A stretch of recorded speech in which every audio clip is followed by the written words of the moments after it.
नमस्कार दोस्तों, मैं हूं जयंत। आज दोस्तों हम लोग पढ़ेंगे हाशीमोटो डिसीज़। हाशीमोटो डिसीज़ को हाशीमोटो थायरोइडाइटिस भी बोलते हैं, क्योंकि इसमें क्या होता है कि लंबे समय तक हमको जो है आपका थायराइड कम होता है, जिसकी वजह से हमको जो दिक्कत आती है वो हो जाता है हमारा थायरोइडाइटिस, मतलब कि थायराइड ग्लैंड में सूजन हो जाती है। इसको हम लोग हाशीमोटो भी बोल सकते हैं, और इसको हम लोग अगर याद करना चाहते हैं, आप आसान भाषा में समझना चाहते हैं, तो इसको आप हाथी मोटो भी कह सकते हैं। हाथी मोटो मतलब एलिफेंट वाला मोटो, है ना। ये क्योंकि ज़्यादातर फीमेल्स में देखा जाता है, और इसका जो रिस्क फैक्टर होता है, आप अगर आप मेरी बात 10 मिनट ध्यान से सुनेंगे तो आपको याद करने में ये आसानी होगी, क्योंकि मैं आपको एकदम आसान और सरल भाषा में बताने का प्रयास करूंगा। क्योंकि शब्दों पे जाएंगे तो शब्द आपके, क्योंकि बुक ये नोट्स में भी दिया है, आपने जहाँ से पढ़ा होगा वहाँ पर भी दिया होगा। 10 मिनट दीजिए, मैं आपको वादा करता हूँ आपको समझने में आसानी होगी। हम लोग क्योंकि हाशीमोटो को हम लोग बोल रहे थे हाथीमोटो, फीमेल्स में ज़्यादा देखा जा रहा था, और उनमें देखा जा रहा था जिनको ओबेसिटी अक्सर देखा जा रहा था। लेकिन अगर इसकी बात हम करें तो क्योंकि ये ज़रूरी नहीं है कि जो ओबेसिटी हो उनको ही दिक्कत हो। ये दोस्तों लंबे समय तक चलने वाली बीमारी है। कौन सी? लंबे समय तक चलने वाली बीमारी है, जिसकी वजह से हमको जो देखा जाता समस्या आती है। समस्या समस्या हमको यही आती है, समस्या देखी जाती है कि मरीज को दिक्कत होती। कौन सी दिक्कत होती? इसमें आपका जो थायराइड है वो कम हो जाता है, हाइपोथायराइडिज्म। जैसा कि मैंने अपनी पहले की भी वीडियो में बताया था कि आप ये समझ लीजिए, अगर टीएसएच बढ़ के आया है इसका मतलब हाइपो है, अगर टीएसएच घट के आया है इसका मतलब आपका हाइपर वाली प्रॉब्लम है। तो ये चीज़ें याद रखिएगा। अब यहाँ पे क्योंकि लंबे समय तक है, इसी का दोस्तों दूसरा नाम होता है, इसको हम लोग स्ट्रोमा लिम्फमेटोसा भी कहते हैं। क्या बोलते हैं? याद रखिएगा, इसका दूसरा नाम है, इसको हम लोग कहते हैं आपका स्ट्रोमा।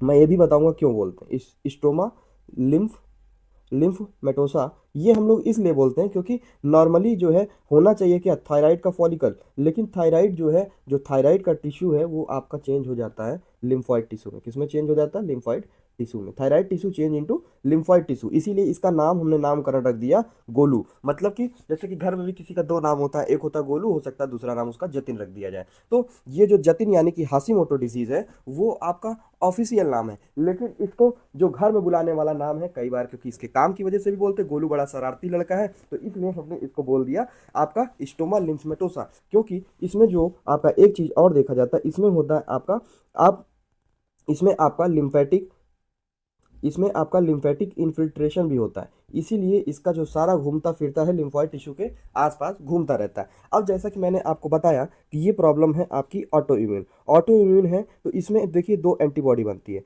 दो एंटीबॉडी बनती है। एक होती है आपकी एंटी टीपीओ एंटीबॉडी, इसके अलावा दूसरी जो बनती है, दूसरी आपकी एंटी टीजी एंटीबॉडी बनती है। ये दोनों एंटीबॉडी इसका जीवन इंसान का नरक बना देता है, जिसकी वजह से प्राइमरी हाइपोथायराइडिज्म होता है। बात करूं मैं मोस्ट कॉमन, अगर आपसे कोई पूछे कि पूरे वर्ल्ड में, मतलब कि पूरे वर्ल्ड वाइड कौन सी ऐसी कंडीशन है जिसको आपका प्राइमरी हाइपोथायराइडिज्म कॉज करता है, तो वो और कोई नहीं आपका हाशीमोटो थायरोइडाइटिस है दोस्तों। इसके अलावा अगर हम इससे, क्योंकि इसका एसोसिएशन जेनेटिक्स से है, तो ये HLA-D3-DR5 के साथ साथ ये आपका HLA जो लिखा है यहाँ पे आप लिख सकते हैं HLA-B8। अगर आपको ये पीडीएफ चाहिए तो आप मैसेज कर सकते हैं, या फिर अगर आप सुनने के पर्पज से सिर्फ सुन रहे हैं तो ध्यान से जरूर सुनिएगा बात को। इसके अलावा कई बार ऐसे मरीजों की जो हिस्ट्री होती है परिवार में, किसी न किसी को टाइप 1 हो सकता है, कि टाइप 1 डायबिटीज मेलाइटस हो, या फिर सीलियक डिजीज हो, या फिर किसी को वर्टिगो की समस्या है। ऐसा जरूरी नहीं कि हर बार हो सकता है ये हो। कई बार इसको बढ़ाने का जो इन्वायरमेंटल ट्रिगर होता है वो आपका स्ट्रेस के साथ साथ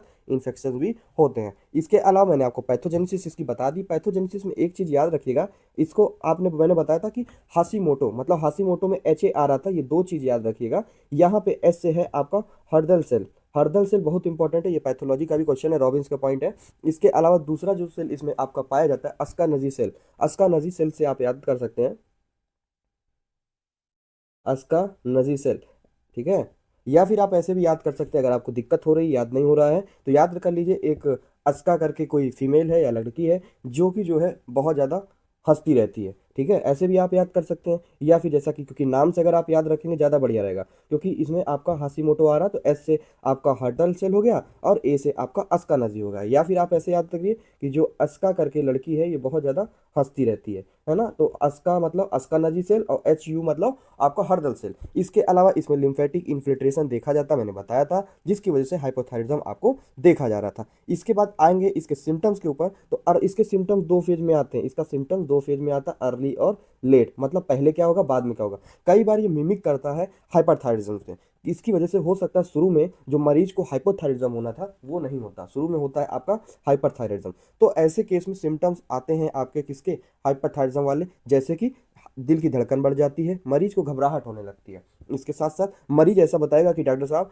हम जब आपका हमको गर्मी बर्दाश्त नहीं होती। तो कई बार माइल्ड अगर हाइपरथायराइड का फेज है तो ऐसे केस में खांसी टॉक्सोकोसिस भी हो सकता है, क्योंकि हार्मोन का कई बार इसमें लीकेज होता है, जैसा कि आपको पहले ही बताया था कि इसमें लिम्फेटिक इन्फिल्ट्रेशन देखा जाता है, इसलिए ये दिक्कत हो सकती है। इसके अलावा ये जो आपका गोइटर है, डिफ्यूज गोइटर, ये बिल्कुल भी आपका दर्द नहीं होता, ये दर्द निवारक गोइटर है, आपका बिल्कुल भी पेनलेस न पेन नहीं होता, पेनलेस गोइटर है। इसके अलावा लेट फेज में जो सिम्टम आते हैं वो हाइपोथायराइडिज्म, जो लड़की जो आपकी अस्का आके थोड़े दिन पहले बोल रही थी कि डॉक्टर साहब हमको जो है दिक्कत हो रही है, हमको बहुत ज़्यादा गर्मी लग रही है, वही अस्का आती है बोलती है कि डॉक्टर साहब हमारा वजन बढ़ता चला जा रहा है, हमको ठंड नहीं बर्दाश्त होती, थोड़ा सा भी पंखा तेज चल गया, कूलर चल गया तो हमको ठंड लगती है। इसके अलावा हम कोई भी काम नहीं कर पाते, हमको थकावट लगती है, हमारी जो दिल की धड़कन थी पहले बढ़ जाती थी और अभी वो दो दिल की धड़कन यानी कि ब्रेडिकार्डिया हो गया। ब्रेडिकार्डिया हम तब बोलते हैं जब किसी का जो दिल की धड़कन यानी कि हार्ट रेट है वो 60 से कम हो जाए, और टैकीकार्डिया हम तब बोलते हैं जब किसी की दिल की धड़कन यानी कि हार्ट रेट आपकी 100 से ज़्यादा हो जाए। इसके बाद ये भी बताती है कि डॉक्टर साहब अभी तो मौसम ठीक है लेकिन उसके बाद भी हमारी स्किन बड़ी ड्राई हो गई है, हमको बार बार वैसलीन लगाना पड़ रहा है, बार बार मॉइस्चराइजर्स लगाने पड़ रहे हैं। इसके अलावा पता नहीं क्यों जब से हमको ये बीमारी हुई है हमारे बाल झड़ने लगे हैं। अक्सर तो बाल लड़कों के झड़ते हैं लेकिन लड़कियों के बाल झड़ने लगे तो थोड़ा सा प्रॉब्लम हो जाता है, क्योंकि दिक्कत आता है आपका समस्या होती है इसमें भी, है ना, इसमें भी आता है, थोड़ा कॉस्मेटिक पर्पस भी आता है, भाई लड़कियों के बाल नहीं झड़ने चाहिए। तो अगर ये होने लगा तो इसका मतलब दिक्कत वाली बात है। कॉन्स्टिपेशन कॉमन है, क्योंकि आप कह भी सकते हैं हुआ भी है, या फिर कोई और भी कारण इसके हो सकते हैं। फीमेल में अक्सर देखा जाता है कि अगर किसी लड़की को आपका हाइपोथायराइडिज्म हो गया है तो उसमें उनकी जो नॉर्मल जो पीरियड्स आते हैं उनमें दिक्कत होने लगती है, मीनोरेजिया देखा जाता है, लड़कियां बेचारी डिप्रेशन में चली जाती है, उनका जो मुंह है एकदम फूला फूला लेने लगता है, साथ ही साथ उनका जो रिफ्लेक्स है वो थोड़ा स्लो हो जाता है। तो ये सारी चीज़ें देखी जाती है। अगर हमको साइन देखना पड़ेगा, मतलब कि जो चीज़ हम अपने आंखों के सामने देखते हैं, आइस के सामने देखते हैं, डॉक्टर देखते हैं, उसमें हम देखेंगे कि फर्म होता है जो इनका फूला हुआ गला है, इसके साथ साथ ये रबरी मतलब कि आपका मूवेबल होता है छूने पे, साथ ही साथ नॉन टेंडर ग्वाइटर देखा जाता है। इसके अलावा कई बार ऐसी लड़कियों का आईब्रो बेचारी का गायब हो जाता है, ये बेचारी जो अस्का थी इसका आईब्रो हो गया गायब, तो अब ये तो परेशान हो गई, इसी आईब्रो के लिए बेचारी वो ब्यूटी पार्लर जाती थी, लेकिन यही अगर गायब हो गया तो उसको समस्याएं आने लगती है। लेटरल 1/3 के एरिया में हो सकता है आईब्रो लॉस हो जाए, जैसा कि मैंने पहले ही बताया था कि ऐसी औरतों में हेयर लॉस होना कॉमन है। इसके अलावा बात करेंगे कि एंकल जर्क जो है जिसका भी रिलैक्सेशन स्लो हो जाता है, कई बार ऐसी लड़कियों में दिक्कत आती है पफी एडिमा, ये भी देखा जाता है, या फिर इसी को हम लोग मिक्स एडिमा भी कहते हैं। जांचें करानी होगी तो सबसे पहले हम थायराइड फंक्शन टेस्ट किसी भी इसमें कराते हैं, क्योंकि ये हाइपोथायरिज्म है तो हाइपो में टीएसएच आपका बढ़ गया। इसके अलावा दोनों गम होता है, लेकिन शुरू के केसेस में आपका हाइपर थायराइडिज्म देखा जाता है, शुरू के केसेस में आपका हाइपरथायरिज्म देखा जाएगा। सबसे सेंसिटिव आपका एंटी टीपीयू है, उसके बाद एंटी टीजी है। अल्ट्रासाउंड भी हम करा सकते हैं, अल्ट्रासाउंड में हमको दिखता है सॉलिटरी या फिर डिफ्यूज हाइपोइकोइक ग्लैंड दिखती है, इसके अलावा इसकी वेस्कुलरिटी